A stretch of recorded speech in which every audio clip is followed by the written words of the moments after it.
Okay, all right. Okay. It's Calm time. down, We're here. everybody. Everybody stay calm. Today's Maybe. the day. After years of waiting, we're finally talking about Assassin's Creed Shadows. I mean, we already did, gameplay and mechanics, and we'll touch a little bit on some of the stuff like we learned more as the game went on. But today will be mostly story focused. How are you, Em? It's been 2 weeks. I'm good. I'm good. It's been a very busy 2 weeks, but I'm here, and I have been thinking so much about Assassin's Creed Shadows and what the story was attempting to do and what it pulled off. She's And I jumping just the had a lot of thoughts gun. about it. We have other things we gotta talk about. No, we're not. I know, but I'm just saying I'm here and I'm ready. I've been consistently thinking about this one because we've had to push this topic back a few times because we've been very busy. And so I've been prepped and ready. And this was something. The story was a bit of a. I don't know if slow burn's the right word for me. It's something that I finished, and then the longer I walked away from this game and kept thinking about it, and like my friends started it in the meantime, and I watched them play a little more, and the more I thought about it, the more it started to click for me. And so now I'm eager to share those thoughts. I'm just excited. I'm just excited to be here. Well, before we start, I will say I'm just coming off illness, and all my illness is gone, but I still have a slight cough, though the infection's gone. So I will be muting myself on and off here to make sure that doesn't happen. Also, I didn't tell you this before we started. I got up this morning, I got Allison her croissants, I did my first meeting, and we knew, oh, we're gonna have bad rains today. I better go put a towel in front of the door after that meeting. And after that meeting, I went to go put a towel in front of the door. Water had seeped in, like a ton of it, almost to my TV console. Oh my gosh, is your Uh, stuff okay? yeah, I got it right in time, like literally right in time. So tomorrow I have a strange man coming to my house to see if he can fix it for me. So how did the water get in? So our house, when it was built or when it was renovated, they did a real shitty job. And our doors have little cracks in them, which probably explains how cockroaches were getting in during the summertime. Probably, yeah. So it's my office and that front room have those cracks, and I'm looking at my office door right now, and I can see sunlight coming in part of it. So like that's how the wind was. When the wind is that heavy with rain coming down, it blows it into the door, and then it just seeps on through, like it's nothing. I'm so sorry. That's absolutely terrible. It's fine. I should have told you beforehand, but I'm like, I never mentioned this. But How do you fix that? Are you getting someone to fix that? yeah, someone. I just said someone's gonna be here at 9 a.m. Oh, sorry. tomorrow. I thought you meant like come in and fix the damage from the water. No, there was no water. Like I said, I got it right in time. It wasn't. Okay, It I wasn't thought you like meant it had really like come inside and have potentially like damaged the floor. no. It wasn't high enough amount of water. I caught it quick enough. We had towels down. Like I think we're washing like 8 beach towels right now. Oh my gosh. But yeah, no, we were Well, fine. It didn't hit I'm our glad none walls of or your anything. stuff got ruined. I'm glad, especially your life is in that room, man. One thing got ruined. Well, it didn't get ruined. I think I salvaged it. This was soaked. It's dry now, but this was soaked. My little. Oh no.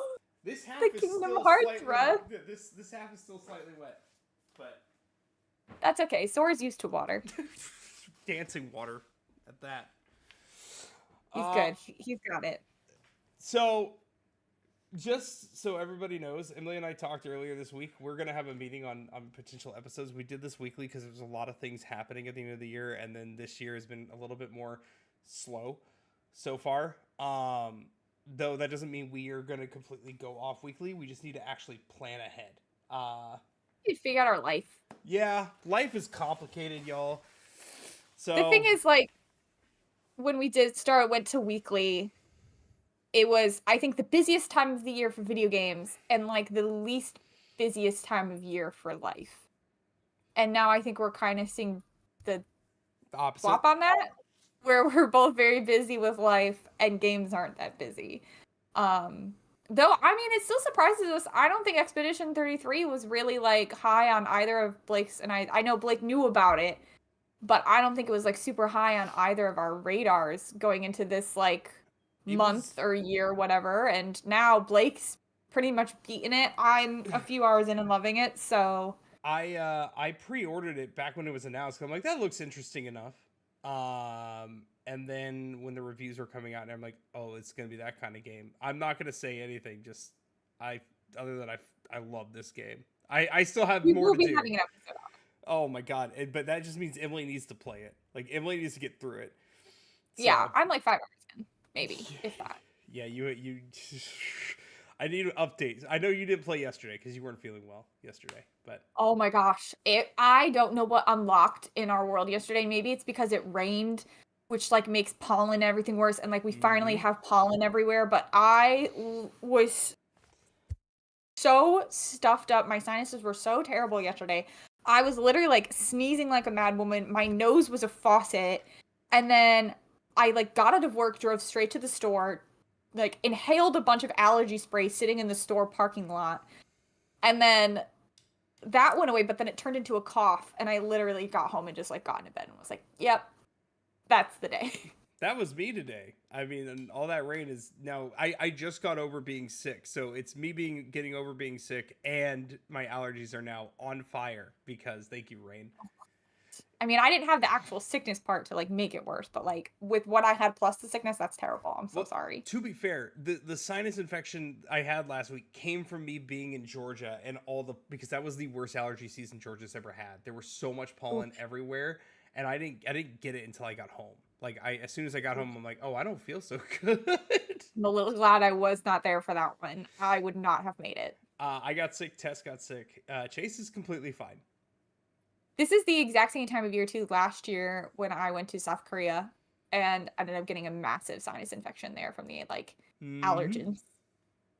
And literally, let me tell you, there's few things that are more miserable than flying with a sinus infection. I will never do it again, probably. I could not. My ears were messed up for like a week. Let's jump into the news, shall we? Uh, Absolutely. I have just a couple pieces of news, and then we'll get into what Emily's been waiting for so long.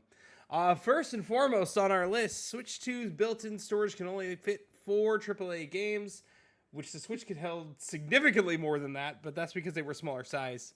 Um, that is not a lot. Oh, Emily's laughing.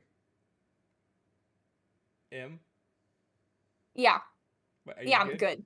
good. I'm good. I just feel like every time I hear something new about the Switch 2, it's just not very good. It's getting worse. It's getting It's worse. getting worse. What? So Oh the no. Switch 2 is like 256 gigs. Split Fiction alone is 73. Cyberpunk is 60. Yakuza 0 is almost 60. Madden NFL 26 is 62. Yeah. So get an SD I'm card. curious. I'm curious to see how much. Okay, yeah, wait, stop. Mario Kart World is 23, Donkey Kong, but it's just 10.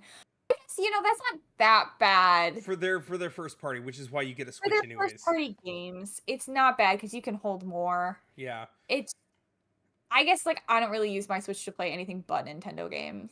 Yeah, if it's on another console, I will play it on another console. The only time I'll get it on Switch is if it's only on Switch. Yeah, make after hours. I'm sure it'll be so fast. For Uh, sure. on to the next story. Yeah, this was just another punch in the gut on the Switch 2. Like it sucks. Am I still getting one someday? Yes. Just now I'm not like as I'm eager gonna to be get it. so curious to see how this goes. I think the sales are still gonna be like really insanely I mean, high. they're already sold out. Like all the Yeah. pre-orders are already sold out. So the next one's a real big one that happened last week.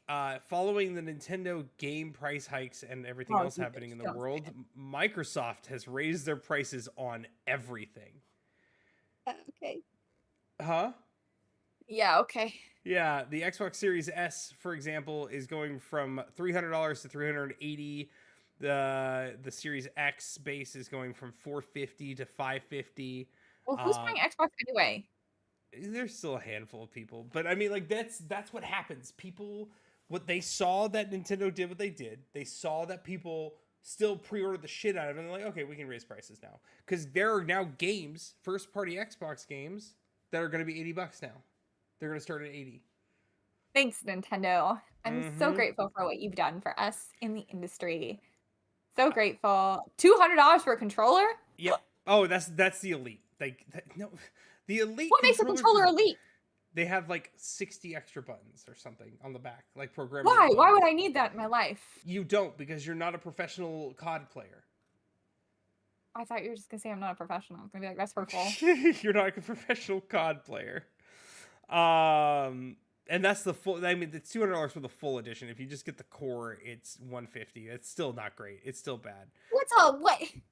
Controller should not have that many options. The PlayStation has their own. Hold Core on. versus full. DualSense Edge. The DualSense Edge is also $200. But what is it? I guess I'm just confused. It has What does it offer me? a I whole don't see bunch any of. more buttons. Oh no, there's weird triggers on the bottom. Why? There's triggers Ugh. on the bottom. There's triggers on the back. There's a bunch of. So you have these controls. You have this. You have these. You have those. Ugh, ugh. This just Uh, seems like a lot of panic buttons I would hit when I was doing something else. you can also swap out these. Swap out the thumbsticks for bigger ones or smaller ones. Wait, there's six. Sure, I guess. Yeah. I'm okay. You know, if I wanted my joysticks to be a different color, I would just buy a custom controller for like the same price. Yeah.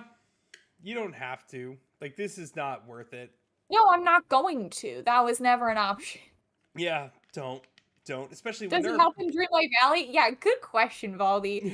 How is this going to help like my crop rate, like my planting to harvesting crop ratio? I don't like how this man's looking at me. In Go Dreamlight. away. No, I want to talk about how this is going to aid me in Dreamlight Valley. It's not. Because you don't have an Right. Xbox. Finally, and this relates to what we're about to talk about. Emily might have more stories after this, but Assassin's Creed Shadows, I've been talking about loads of free post-launch content and updates, as well as paid DLC on an island, Shadows of Hawaii. Not just on an island, Awaji Island, the claws of Awaji. Sure. It Yeah. was dumb face. I'm sorry. The way you I'm- smiled and hello? nodded there. Listen, okay. Again, this is just a personal Emily shut up moment, but like I lived right across from Awaji Island, so like I could see it every single day, and I went to it a number of times, so it's just like very exciting for me. Emily, shut up. Sorry, you told me. I'm very excited. You told me liked- to do it. Liked it. I like when video games relate to my personal life. I like when I play an Assassin's Creed game and I can say I've been there. It's like when you travel to a place that you've. I mean, I don't know if you've had this experience, but like when you go somewhere you've been to in a game and you're like, I did that. I've been there. Yeah, it hasn't really happened to me because the only place I've been is Greece and then Mexico. And Right. So a like couple I'm saying, islands. I guess if you played Assassin's Creed Odyssey and you went to the place you went to in Greece, you'd be like, I was there. Oh, to be fair, Left 4 Dead 2 is set in Louisiana, and I think that the theme park level is based off of Jazzland / Six Flags that got destroyed by Katrina. You've also played Resident Evil 7, which also takes place in Louisiana. Yeah, but that was all fictional. Including the parish they were in is fictional. Well, I'm just saying. Like it's I don't know, it's just something exciting about seeing somewhere you've been before, or something that like you recognize inside of a video game you really like. Fallout 4, make it based in Louisiana like we've all been asking. A lot of action. Shockingly, a huge number of people have been asking for a Fallout based in Louisiana. Because I can see that. Like the bayou aspect. Mm-hmm. That could be fun. If it's in New Orleans, I will go find my house. I will go find my house. But on the topic of Shadows and its 1-year roadmap, they basically announced that there's going to be a ton of updates coming in the next few months that are all going to be free, including a lot that are just going to expand on the game itself, adding like a new game plus, tightening some things up, and then like the first paid expansion will be the Claws of Awaji, which did that have an official date? I think it was like Um, June, maybe. let me see. That's soon. It might not have been June. I swear. Was it not on that roadmap that you had? It just says later in 2025. Oh, then maybe there is not a date. Yeah, okay. So there's no date for it yet. Which I'll we'll talk about that a little on our main story because that's going to continue the main story of Assassin's Creed. which I'll be honest and spoiler alert, I don't know if I'm gonna go grab it, but we'll see. I never Maybe I thought can. you were going to. Every time we talked about Assassin's Creed Shadows, you never had a good thing to say. So No, I no, had no, no no, belief no. you were going to get this. Oh, that's not true. That's not true. I never shit Like on it. every time I talk to you, you're like, "Let me tell you about this bug I just encountered. Let me tell you about this annoying thing that just happened to me. Let me tell you about this." I think Oh one no, those time were you just said funny. Those were just this funny to me. ghost was cool, and then I never heard another good thing. Yeah. Once again, I'll get into I'll let Emily go through the story beats, tell everything she loved about it and hated about it, and then I will go through my things on it. I actually would prefer you to do yours first. Okay, yeah. Okay, actually, wait, before we No, go on, I give the have a couple bits of synopsis. news. Oh, okay. Yeah, I have yeah. a couple bits. News. They're not like super thrilling or like super newsy. I just saw today while I was like scrolling through social media, I was trying to find them. They're not there. But I saw that Split Fiction has officially, I believe, hit 4 million players, Mm-hmm. and Expedition 33 has hit 2 million players in its first 12 days. So Yep. kudos to both of those games. Honestly, at this point, it feels like we're still early on in the year, but we're like almost halfway through the year.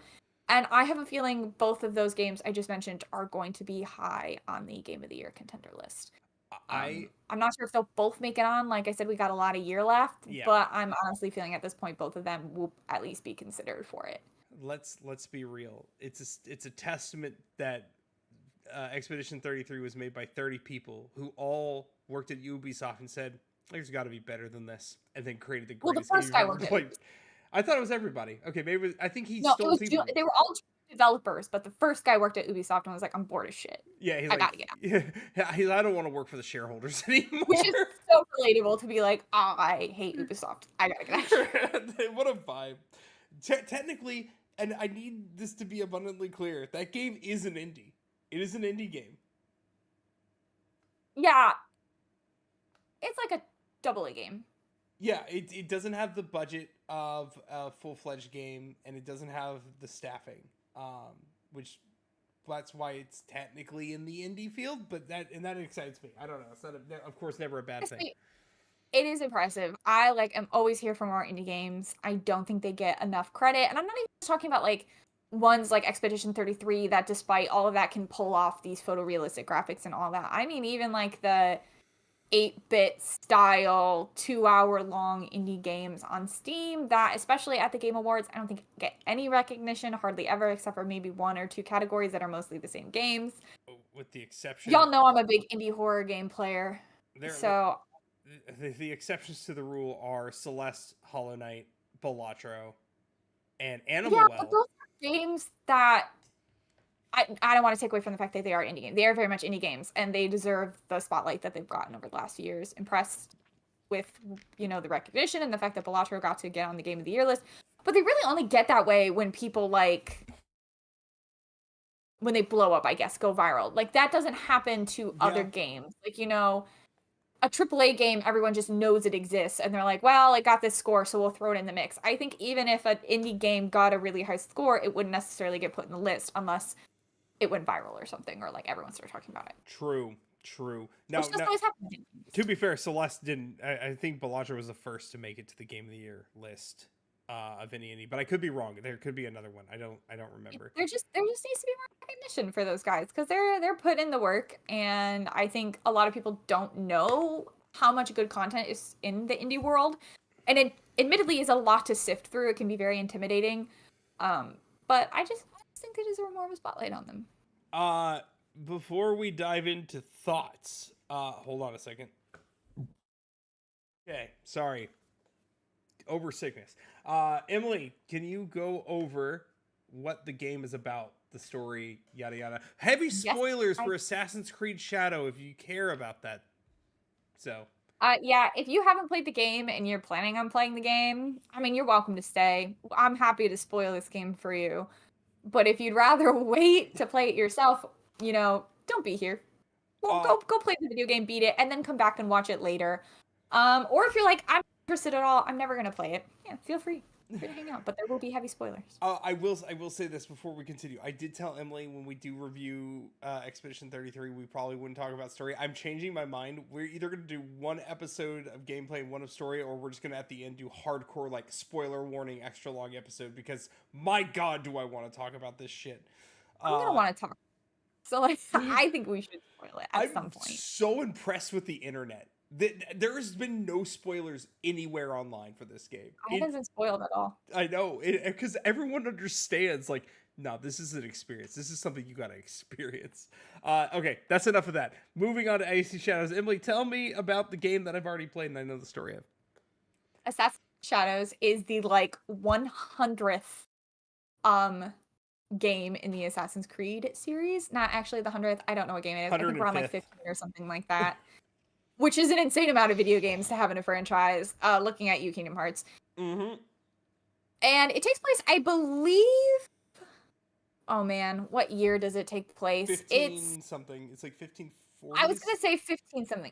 Anyway, it takes place during feudal Japan, essentially during the era where there is no shogun of Japan. Japan is being ruled by lords who are fighting and grasping for power throughout the region. You play as two characters. You play as Yasuke, the samurai, and you play as Naoe, the shinobi, aka assassin. And basically your goal is to bring down a corrupt organization working through the lords of Japan and try to bring peace to this very chaotic time that Japan seems to find itself in, due to its own actions, but then also due to external influences, aka the Templars, that we will get into just a little bit later. Cool. I will get into my bit, because I know Emily has a lot more to say. We're going to go over my opinions of the story and everything and what I thought. I thought the story was okay. It wasn't bad. It wasn't great, though. It was pretty mid. Compared to obviously other stories I've played, it's what I expected out of Ubisoft. It was the bare minimum. That's what I'll say. The story for me was the bare minimum. They did what they needed to do, and it was interesting enough to keep me hooked. The problem I had with it, there was a lot of moments where I felt there was a lot of filler for no reason in conversations, and I just got bored and could barely hold attention anymore. A lot of the extra missions that were related to story just kind of felt excess, and I'm just like, I don't feel like doing this. But when the story beats were high, they were high. So it kind of evened out for them. I didn't necessarily love how it ended, but I understand why it ended that way. They kept it open-ended for the DLC. But other than that, it for the most part, it was just, once again, mostly okay. I don't really have any negatives other than what I had already just said. It's just it felt like there was a lot of just random filler just to make the game longer. I will say this, there were a lot... Fair assumption. Huh? I think that's a fair critique. I think this game, its biggest lacking in terms of its story was every single side quest you did related to killing someone. Mm-hmm. And or killing a group of people, which got exhausting and repetitive. I put 120-ish hours into that game, and I didn't even get all of the like little rings and webs of people you could kill because I was so freaking sick of it. Yeah. And it like doesn't impact the story. It doesn't really make it that much better, and it's just kind of a bummer because side quests really can flesh out your story and give you a break from the main story when you want to do something else. And these side quests didn't really do that in any way, shape, or form. Aside from the very first one I did, which was the stray dog one. Yeah. Which I liked that quest line. There were some exceptions, like the yokai one that was interesting. I always do really like that. I know you haven't played Origins or Odyssey, but they have in the last like iteration since the open world games kind of like teased this little bit of actually the mythology is real. Like in Odyssey, you can fight Medusa, and the Minotaur, and they call them like glitches sometimes, but they kind of do tease this little, what if the mythology and the lore of these places is real? And I think the yokai was an example of that. But I do think you're right. I think it was repetitive. I think it was a little bit exhausting, and the side quests were just not what they should have been. They should have. I think they were too afraid to step away from their web, but they didn't do Well, that, and that was even some of the the side pieces for the Shimbakfu were just like, okay, this seems a little excessive. Not all of them, but there was a lot of moments where I'm like, okay, like, why do I have to do everyone's chores before I go kill this man? At least make it a little bit more interesting for me. I will say this fair about the point second. as well. Huh? I did like having the quest leading up to the kills instead of just being, oh, I'll go kill this person, like kind of Oh having to yeah, set yeah. it up with other people and get shit done. That But part was it did supposed feel to a be little like correct. tasky Yeah, like somehow. the way they set it up was correct. There should have been like you have to do certain things before you get to just kill him. It was just the execution was not Yeah. the best. I will say this was my biggest annoyance in back to side quest. And it's such a minor. No, I think it's a pretty major gripe. There would be instances where I just happened upon an area, and there would just happen to be a man with a large health bar that I could just happen to assassinate or just view him, and it says, "Oh, FYI, you're now part of this side quest with no context. Kill this group." And I'm like, "But why? Like, don't spawn them in until I talk to the person who tells me to kill them." That is a problem. That is bad game design to me. Mixed feelings on that. On one Mhm. hand, it was frustrating because there were times where I did that and I started something that I didn't really know what I was getting into. On the other hand, I kind of like that aspect. I like that the things in the world are just there for you to find because that felt more realistic to how it would actually go. And I kind of liked that. I And mean, it left like a little bit of mystery, like who are you? Like why? Like I don't know. I kind of enjoyed it to a certain degree. I wish why? it had been easier to find the quest givers to be like, okay, I wish if I had killed someone, I might have gotten some information. Like maybe they had a note somewhere or something that I could be like, oh, this is this organization. I should do something about it. And instead, you kind of had to just like meander until you found the quest giver. I didn't care for that aspect of it, but I do kind of like the fact that they're always there I mean, for you to find. it's just not. If we're talking in terms of, and I hate using the realism argument here because it's not great for video games, but in terms of like, if you're walking down the street, you're not just gonna question a random man and kill a random man. Like, Sure, but you're also not like the bad things happening in the world aren't just going to wait for you to show up for them to have to be like, oh man, this guy, yeah, he's been killing all the people yeah, in our town. He just started when you walked in 2 minutes ago. He actually wasn't here before then. I kind of like true. that you can show up to a town and see a guy who's doing some messed up stuff and be like, But see, that's I'm the gonna kill him. problem. They weren't doing messed up stuff. Sometimes they were just sitting there. There was a dude outside a temple that was not a bad temple. Like it wasn't a hostile area, and I just happened to be like zooming in to see if I could find things I could look for. And it's like, oh, you discovered this man. You should kill him. And I'm like, why? That's the thing. The game never tells you you should kill them. I know It's an option for you to.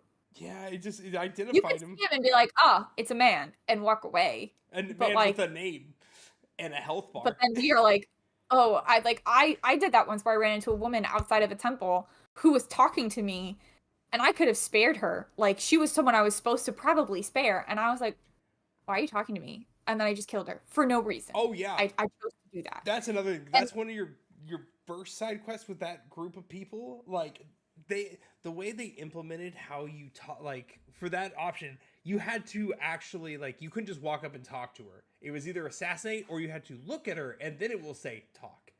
Because I did it like 4 or 5 times until like, oh, that's how you talk to her. That's dumb, but okay. I don't know. That did it bothered me at first, but then I don't know. I kind of just like that aspect of it. I like that you could find anyone anywhere at any time and like kind of dip your toe into something that you didn't fully understand, which is I'll get into this later, but I kind of think it goes with the theme of the game, Yeah, which I'll get into later. But on a, like a practical level, it could be frustrating at moments. I don't know how I would have preferred they did it. I don't think I like the idea of you going up to someone and then all of a sudden all these people spawn in or exist. I don't know. I do think both have their drawbacks, but I don't think this was the perfect method for it. I think no. it could be touched on. Uh, final thing I'll say.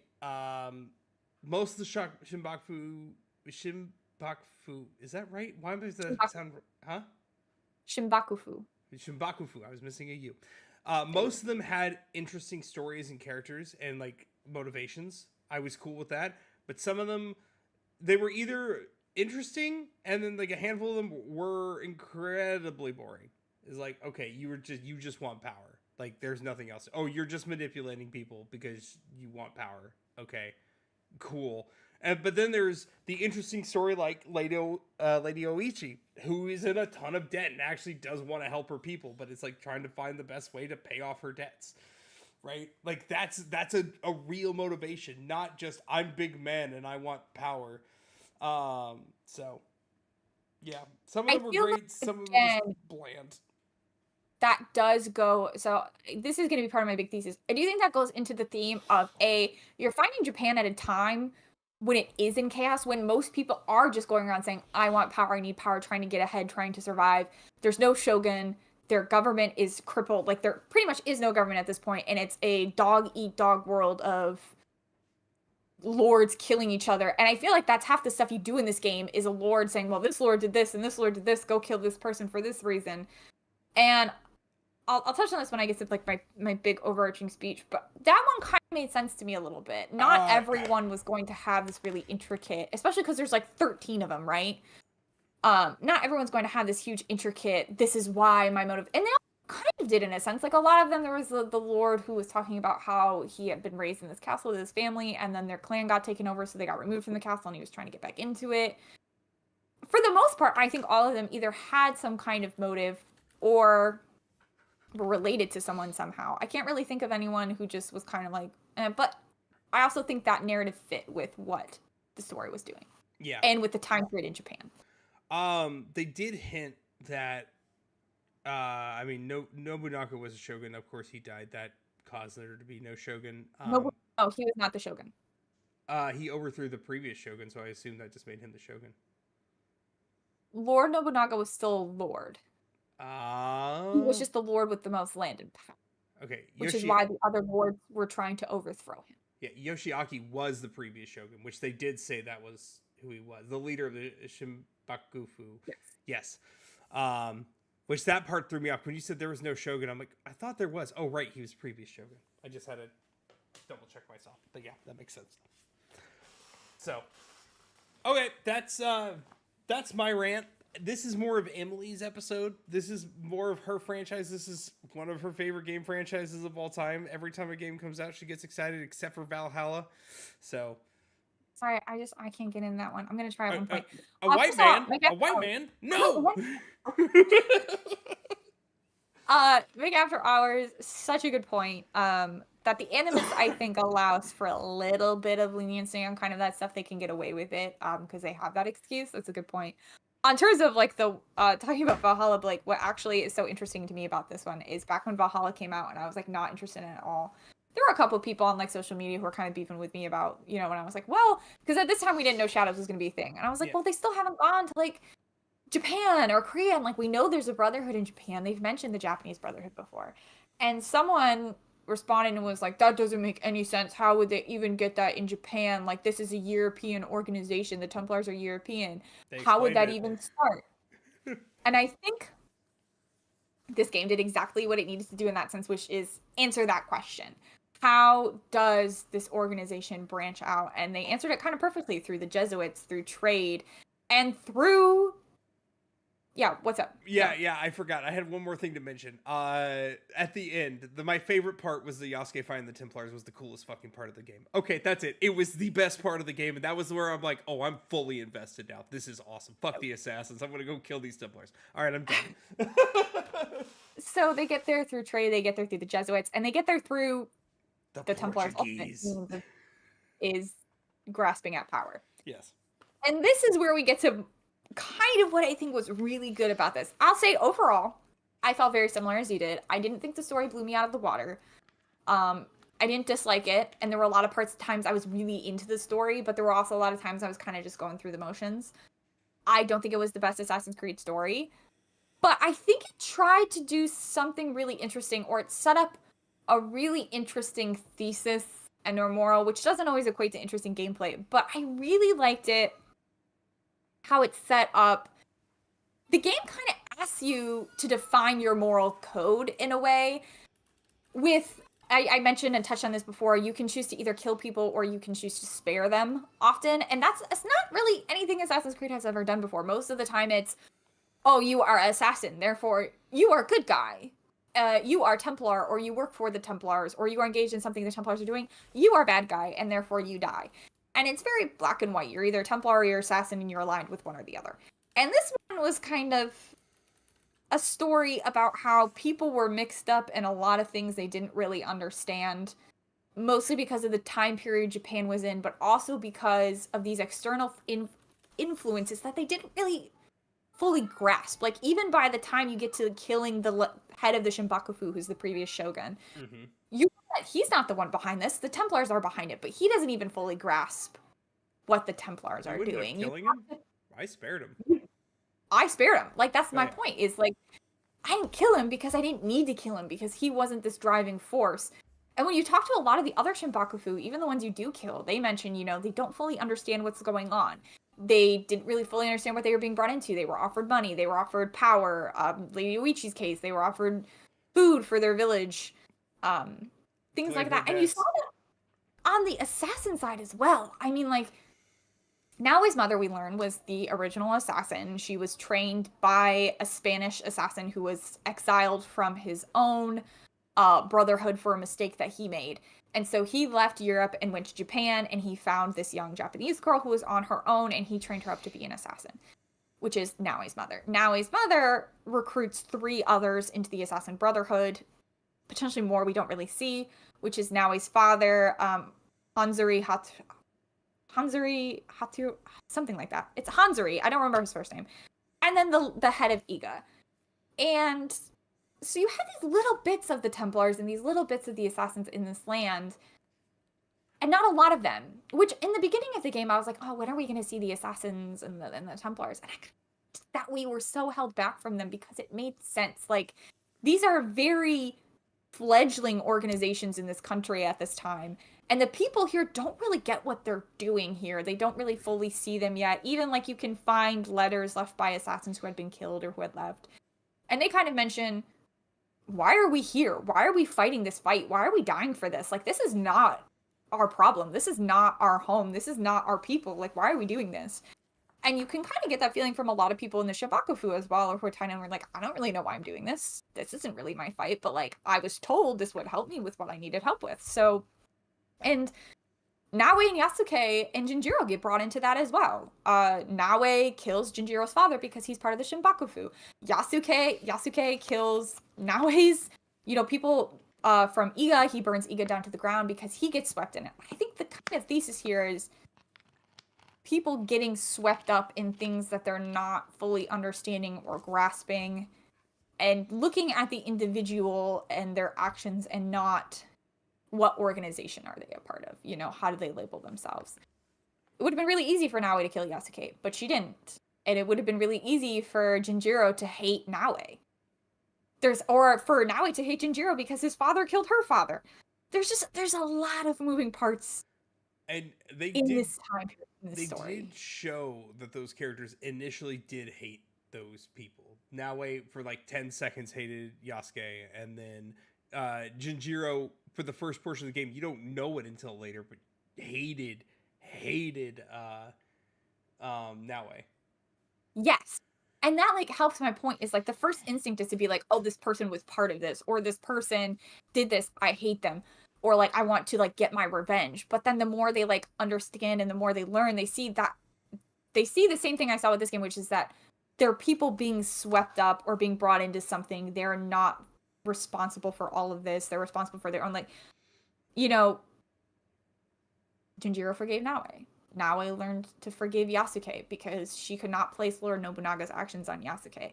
I just found it interesting. I found the whole concept of, like, pretty much all of these people being pawns in somebody else's game for organizations that came from outside of Japan, that the people inside of Japan in their own time of chaos, right? Because we don't have a shogun, we don't have pretty much a government. It's all these just lords grappling for power. That the Templars and the Assassins were able to come in and kind of use that chaos to their own benefit and try to, like, manipulate the people to, like, being part of their organizations in different ways. And that also just kind of contributed to the chaos and led to a lot of people being involved in things they didn't understand and making choices they didn't fully understand. And so I like that the game continually asks you to assess what you're doing and why you're making the choices that you're making and who you're choosing to kill and who you're choosing to spare. And I liked that. I liked that a lot. I didn't really like fully comprehend all of that when I beat it. I was kind of like, okay, it was fine. But the more I sat with it, I was like, that was a really interesting way to bring the Assassins and the Templars to Japan. Yeah, I think for the overarching series, doing that was probably the most interesting part. Because once again, that was the part that fully gripped me, was the Templars and the Assassins. But how much of that did we really get? Thing is like throughout the last I can't speak for Valhalla again, everyone. Sorry, I'm gonna step out on that one. But for Origins and Odyssey and now Japan or Shadows, you don't get the Assassins and the Templars. This is the most direct interactions we've gotten with the Assassins and Templars in the last few iterations. In Origins, you get, I don't even remember what they're called, but they also have Mass. They're a different group, and it's like the start of the Brotherhood. Isn't Origins technically the beginning of the timeline? Like, isn't... Yes. Okay. Well, so no, Odyssey takes place... I'm sorry, the Odyssey. Odyssey's first, and then Origins later. Yes. So, like, Odyssey, you're not fighting Templars, you're fighting the Cult of Cosmos. Yeah. Which, obviously, is a baby Templar organization, right? And that's kind of been their style, has been, like, relabeling these different groups. And so, I think when I went into this and they said, oh, there's the Shinbakufu, I was kind of like, okay, so these are our Templars for this game, right? Because in Odyssey, we had the Cult of Cosmos. In Origins, I don't remember what they were called, but they had their different masks as well. And I was like, that makes sense. Which is why I was really kind of shocked when we got to the end, when we started getting direct Templar and Assassin lore. And I was like, oh, intrigue. Okay, we are getting them. And then you get to the Shogun and you think it's going to be this big boss fight, or at least I thought it was going to be this big boss fight. I was like, ready to go in. And then he's just like, sitting there waiting for you, and he's like, yeah, I did these things and you could kill me for it, but like, this was not, I was made promises by people of higher power. And that was kind of a plot twist for me. It was a little lackluster when you're ready for a boss fight to get to this like really sick ending of the game, and you get this guy who's like, actually. Yeah. Actually. But I thought it was interesting too how he kind of bartered for his life and kind of was like, I realize and have the mental fortitude to know I've lost this game. And I'd like to live. So let's come to an agreement. And then you get Yasuke's sick ending of going and killing what's his name? Nuno Karo. Yeah. And promising that he was going to destroy all of the Templars. I liked the way they like slowly incorporated the Assassins and the Templars. And then you get to the end and you have Yasuke promising he's going to bring an end to the Templars. You have Naoe starting her own Assassin Brotherhood in Japan. And so like very much you can tell that we're going to continue to have these organizations that grow within Japan. But I kind of liked this messy, confusing, everybody's a chess piece in somebody else's game kind of introduction to it.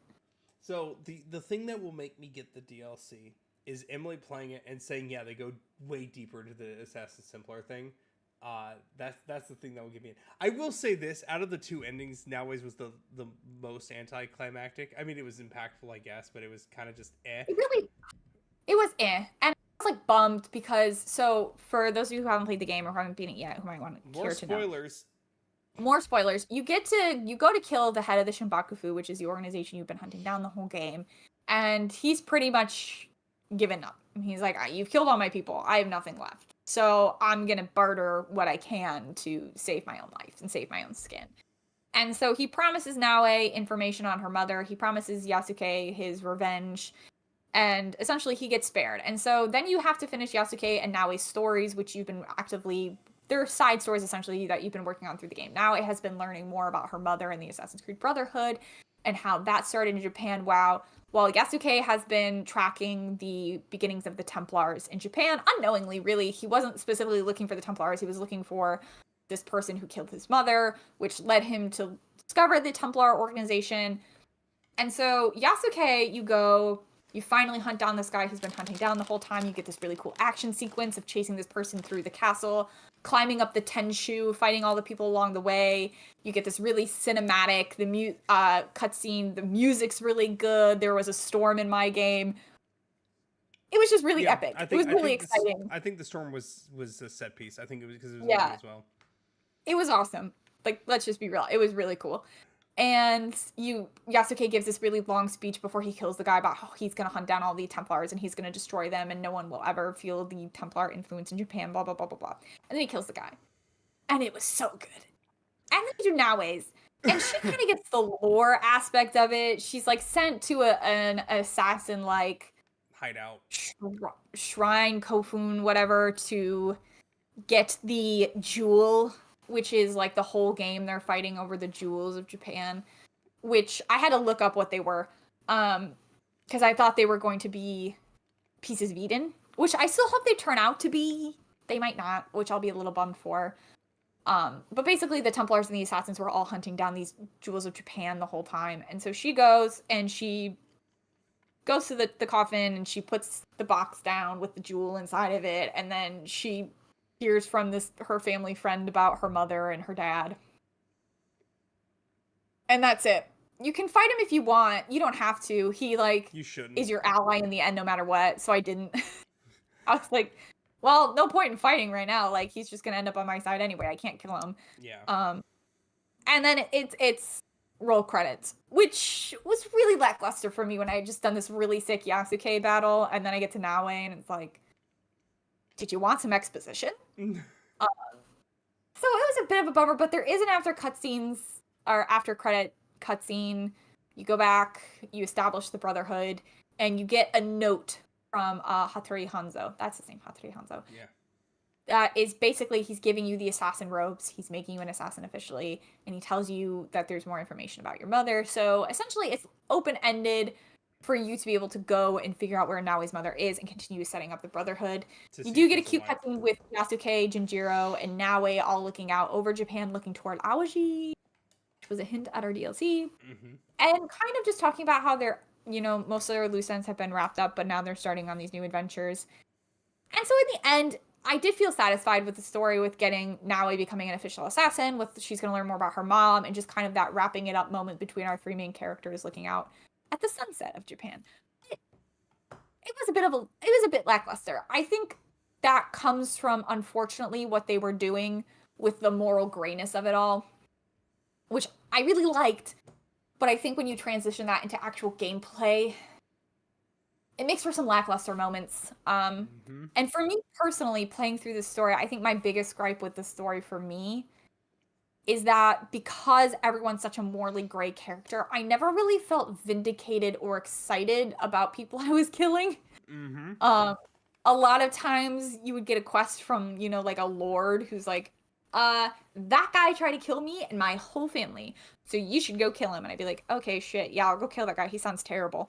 And then I'd go to kill the guy, and the guy would be like, yeah, but that lord was having us, like, behead children, man. I wasn't gonna do it. I'm like, oh, got a really good point, And so you were kind of just, like, working for all these different lords who were all terrible people. Mm-hmm. I mean, Yasuke's whole quest line, or I guess not his whole quest line, because a lot of it is avenging his mother, but, like, a good chunk of his quests are about, like, Lord Nobunaga and, like, avenging him, and you have to kill all the people who betrayed him and led to his downfall. And I mean, obviously he was this big, like, wonderful person to Yasuke because he gave Yasuke his freedom, he gave him a place of honor, he gave him a home, he made him a part of their culture, but Lord Nobunaga killed a lot of people. He beheaded a lot of people. He burned down villages. He slaughtered innocents. And so it's really weird. It's really weird. The whole time everyone's like, oh, Lord Nobunaga. And I'm like, oh. But didn't he do, like, a lot of really terrible things, Like, he still burned down my home and, like, killed my family. So maybe, like, we don't. But hey, Yasuke's now a free man. But I also think that, like, speaks to the violence and, like, the chaos of the time period where those things were terrible, but it was just like, everybody does it, I guess. All the lords do it because all the lords are fighting for power and they're willing to do whatever it takes. But at the same time, it kind of made me be like, why am I helping you? Why are we why are we avenging Lord Nobunaga? Didn't he like do a lot of really terrible things? Why are we helping any lords? Why are we working with these people? The funniest thing that happened at the end of the Naoe story for me was I did the whole cut. I opened the coffin. I went down. I did the whole cutscene. Whatever. It was sealed up before, right? Anyone walking past would not think anything of it other than it's a sealed coffin. I walk up. The cutscene's over, and all of a sudden there's just guards looking at me. He's like, hey, put that weapon away with this open coffin that's been sealed for millennia. I'm like, oh, right, video game logic. I Yeah, go ahead. Yeah. No, all right, unless you have more to say, I think we can. I'm ready to talk about the next thing. Unless you have more you want to go over. I'm trying to think if I hit it all. I would hate for us to end this podcast and me be like, oh, I didn't talk about that. There is one thing that we haven't talked about at all, and that's our Yeah. companions. Oh, you mean like the part of like the brotherhood essentially that you have in the end? I mean, all the people that you recruit and you do all their Yeah. side stories and everything. All right, I want to talk about them. And I want to talk about how Jinjiro is the biggest waste of space and how I almost let him blew himself up. You mean Genojo? Genoji. Sorry, not Jinjiro. That's my son. Genojo. I was like, no, we like Junjiro. No, I mean Genoji. Genojo. There's an O and an O. It is? Are you sure? I'm looking at it. Genojo. Oh man. Okay. Well, I didn't like that man anyway, so that's Genoji for me because I hate that man.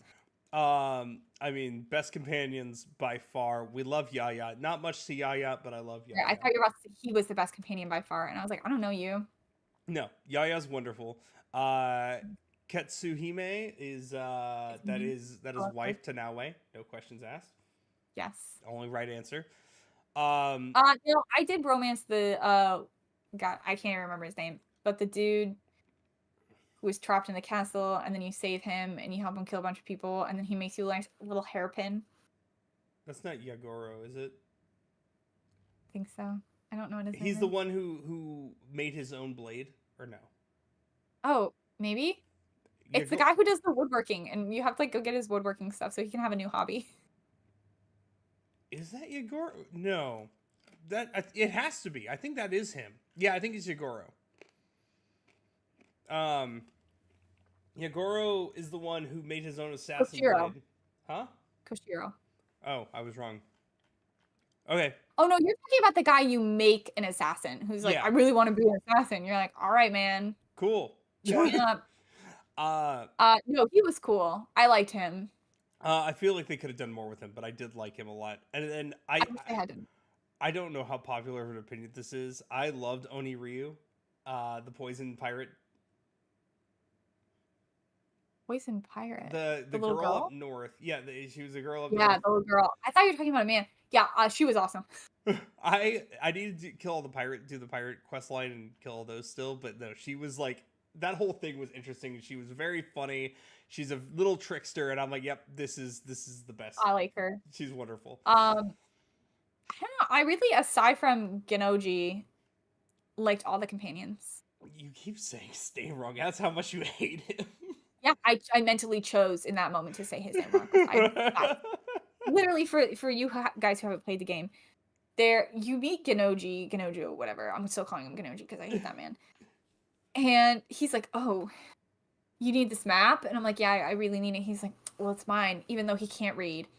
And you have to fight him to take it from him. And then you find out that he's essentially trying to be a Robin Hood by stealing from the wealthy samurai and giving to the poor people. But the poor people are like, please stop doing this. The samurai are going to kill all of us. We are begging you to stop doing this.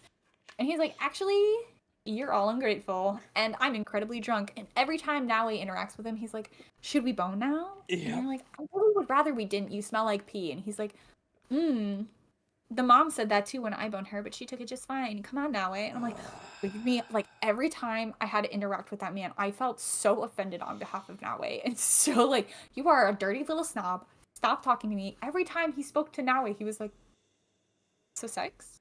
No? You have it now? You are attracted to me as a person. I can tell. Mostly so amazing. I'm so great that way. Also, I'm drunk and falling over myself. Also, I'm making all these villagers cry because they don't want to be killed by the samurai. And then, oh my gosh, the unforgivable moment. It was a little funny, but mostly unforgivable. There's one part where you're killing one of the Shinbakufu, and you've been basically working with his brother to help overthrow the Shinbakufu because he's been doing terrible things, and the brother is deathly ill from this poison that his brother gave him. And so you go with the poisoned brother in to kill the Shinbakufu, and Genoji shows up and like stabs the wrong brother. Shows up, yeets the wrong guy, and runs off. He's like, I did And when good. I saved him, and then like I kept this man from dying, and then I go up to Genoji, I'm like, dude, you killed the wrong guy, or like you stabbed the wrong guy. No, I think that was Yagoro. That was no, that was Genojo. You're right. It was Genoji. I didn't have Yagoro at that point. It was absolutely 100%. And he's like, well, they both deserve to die anyway because they were daimyo. Like, you know, they all deserve to die. And I was like, you can't just go up and stab anybody you want because you think they're somebody else. You can't just do that, my dude. And then in the end, he's like, do you want to go on a quest to steal a bunch of rice and give it to the people who are starving? And I was like, sure, I guess I'll do that. That's like a good thing we could do. And then you go in and he's like, actually, what if I blew up all the rice? So not only do the people starve, but this rice just goes kaboom. And then he's like, and what if I blew myself up with it? And you know, I almost let him. But I wanted all the companions and the trophies that would come with it, so I let him live. I think my favorite moment of all the companions specifically is Tomiko, because at the beginning of the game she's like, you need allies, get a bunch of allies, and you recruit one person. Too many allies, too many people. And I'm like, Tomiko, chill, girl. Who are these people? I hope you, I don't remember if this was like a scripted cutscene or like just one time Yasuke can go up to Tomiko, but Tomiko like expresses how attractive she finds Yasuke early on, and so I was like, oh, let's go flirt with her. And so I walked up to her and she was like, Yasuke, do you need space? And Yasuke's like, for what? And she's like, the heads.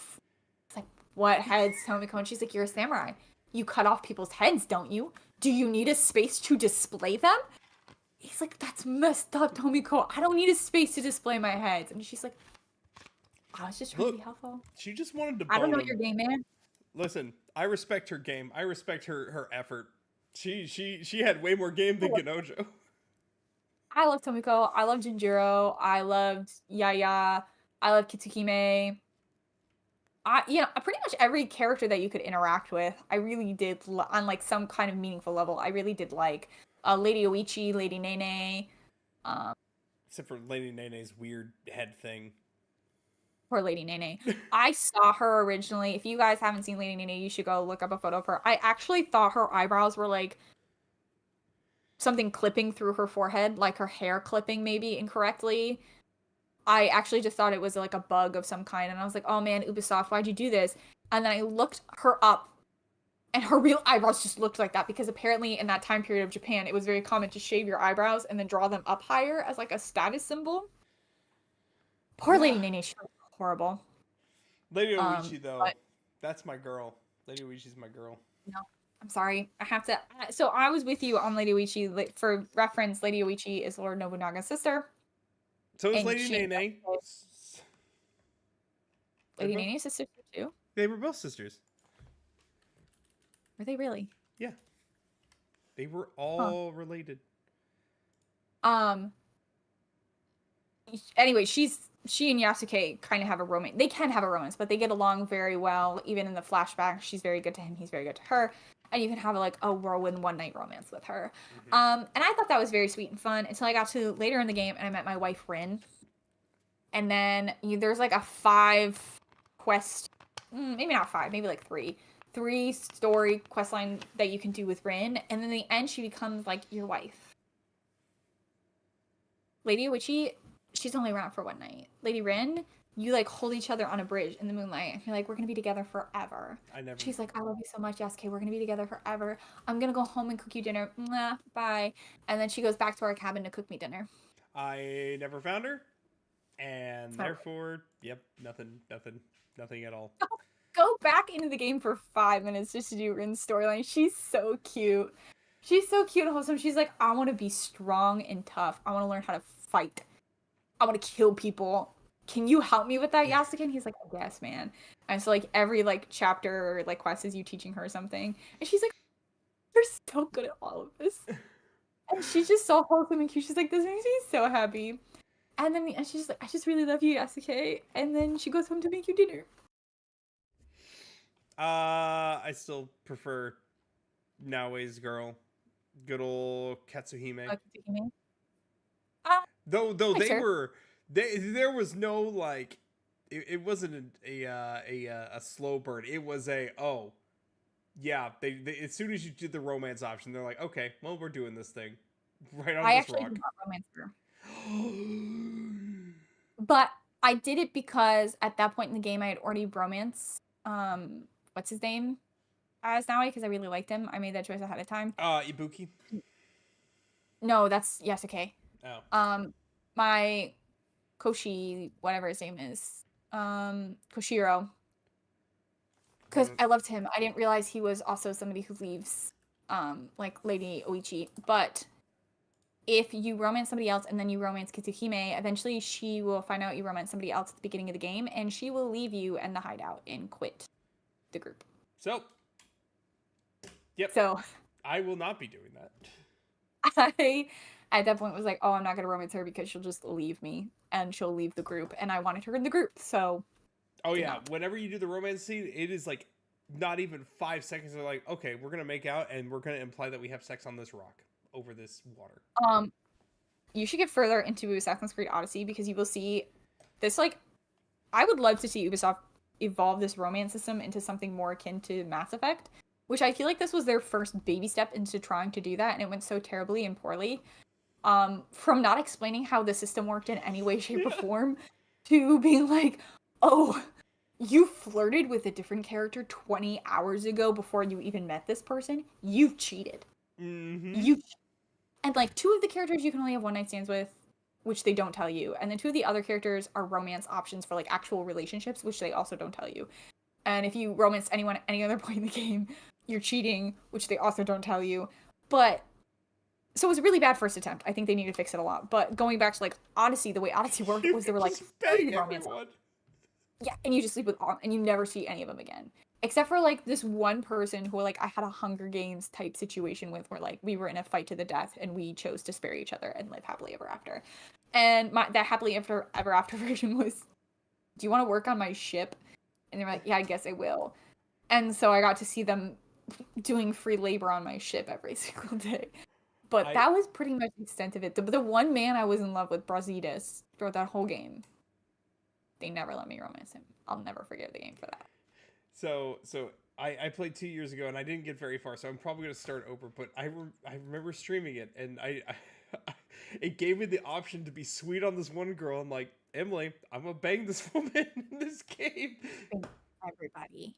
But to be fair, kind of diseases. This is I don't love getting credit to Ubisoft, but I'll give them credit. That is how ancient Greece was like. They did not did not do intimacy. They did bang anyone if you feel like banging them. But like, I want like a true romance system so terribly out of these games, and they'll never give it to me. Or just like a scripted one, man. I don't know. Or just don't include it.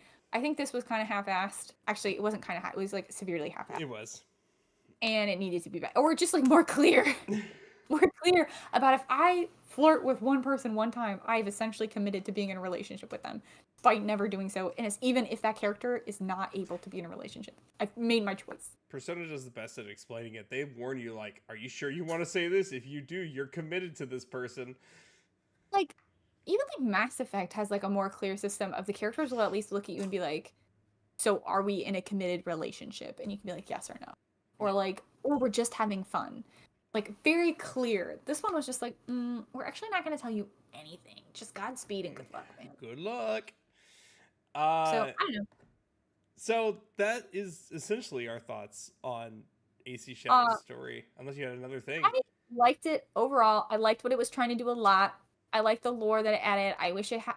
I want to see it continue to add more lore to the story. I did hear people talking about how Ubisoft wasn't sure how much of the lore to include in this game because they were kind of going to change pace with the next game. So and I think from the ending of Valhalla, they weren't sure what to do with the future storyline, which, oh yeah, that's something we need to talk about. The future storyline. In the Animus, there is no future storyline. There's this weird glitch, and you start off in the Animus, and there's a dark side of the Animus that's speaking to you.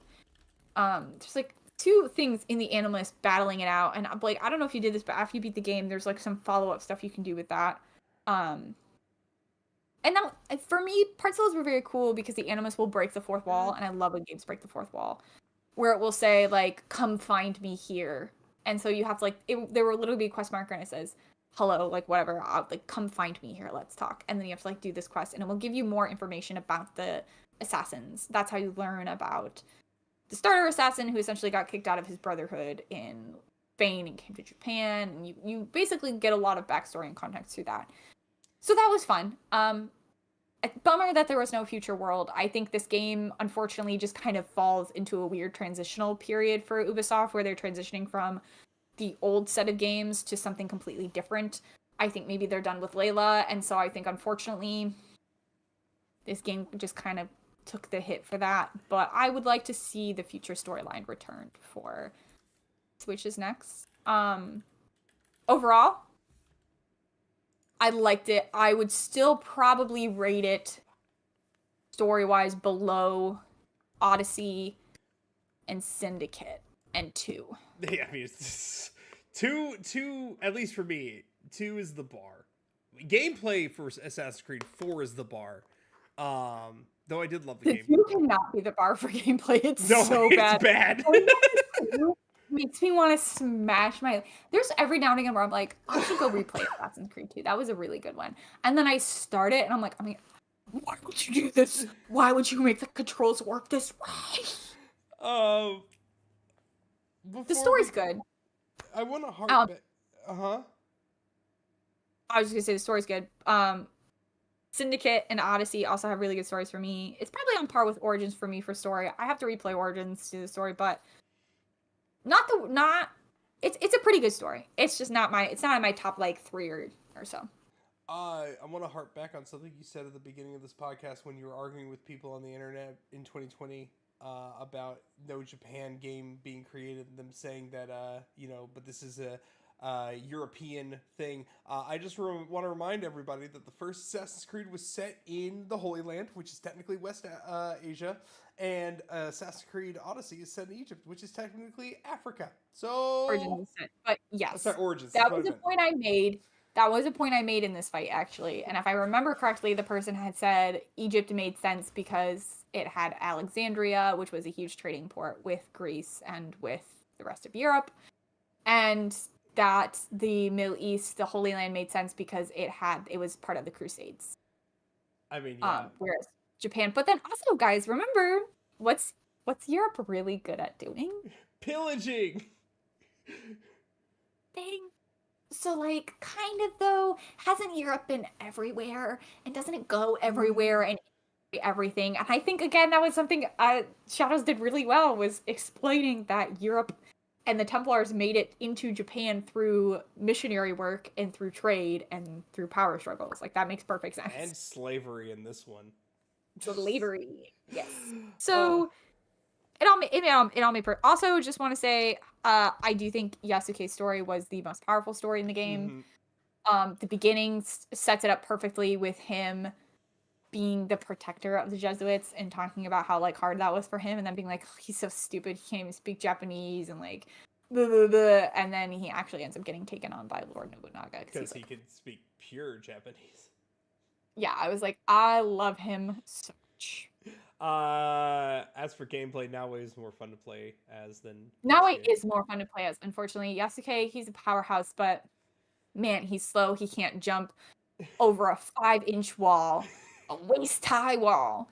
That man cannot do it. And sometimes, truly, I would just move the joystick a little to the right, and he would tumble through a home and break everything in it. And I was like, oh no.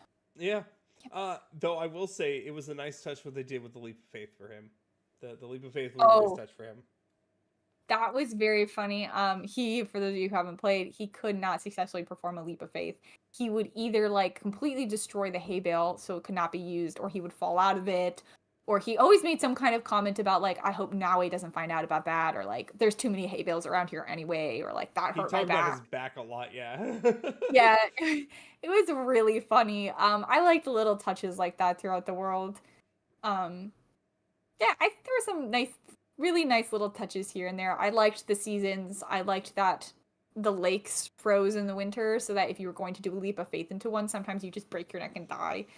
Um, yeah, I thought there were really nice touches. If you watched Blake and I talk about the game last time, we talked about the scout mechanic that we didn't fully understand. I ended up really liking the scout mechanic and how it incorporated into the game. I liked that it didn't just tell you where people were, that you had to kind of figure it out based on the clues that from the people you've talked to. Because that makes more sense to me. And I liked that it was a little bit of a puzzle to figure it out. Yeah, overall, I thought it was a solid game. I do not think it's going to go down in history as one of the best Assassin's Creed games. No. But I think it was nice, and I think it brought something new to the table. I think it's a solid 7.5 out of 10 for me. Oh man, I think I can give a rating. You say this every time. I wasn't expecting you to. I don't like doing ratings, mostly because I feel like when I give a rating, I'm comparing it to every other game I've given a rating to, or like have played. And I don't know what I've rated the other Assassin's Creed games. I think that just depends on the context. Like, I gave Mario Odyssey like a 9.2 out of 10, I think. And I know that's like comparing apples to oranges. They're two completely different games, right? It just depends on their field and what they're trying to accomplish. Yeah, but I'm comparing apples to apples with like the other Assassin's Creed games in a sense, and I don't know what I've rated them. And like I don't really know what a normal rating is. I don't know. I work more on a 1 to 5 scale because that's how Goodreads and book rating works. I would give this one on a 1 to 5 a 3.5 to a 4. Okay. It was something I really enjoyed. So about the same. And I would give more time to in a DLC, and I'm really happy that I played it and had the time with it I had. Would I start tomorrow with a brand new game and go for it all over? Probably not. She platinumed it. I probably won't. I did platinum it. Oh, the platinum, honest, I know, bit of a bummer. There wasn't really anything that was really challenging. There was like one trophy that was kind of hard to get, mostly because it asked you to get an enemy under 2 different kinds of buffs at the exact same time, which was challenging time-wise. Platinum was super easy to do other than that, which was a little bit of a bummer. But overall, had a really good time with this. I enjoyed my time with it. I'll probably get the DLC and play the DLC to see where the story goes with it. But it's probably not a game I'm going to sink another 120 hours into. No, not at all. Well, if you like this content, make sure you like and you subscribe if you're on YouTube. If you're on Twitch, make sure you come follow the Twitch. Follow on Twitch and YouTube no matter what. Don't be a jackass. And also, if you want to see more of me, you can catch me on my Twitch channel, twitch.tv/thebeardedblake show. Emily keeps promising she's going to play an indie horror game and then never does. I'll believe when I see it. Emily Jean 33. Yeah, I know.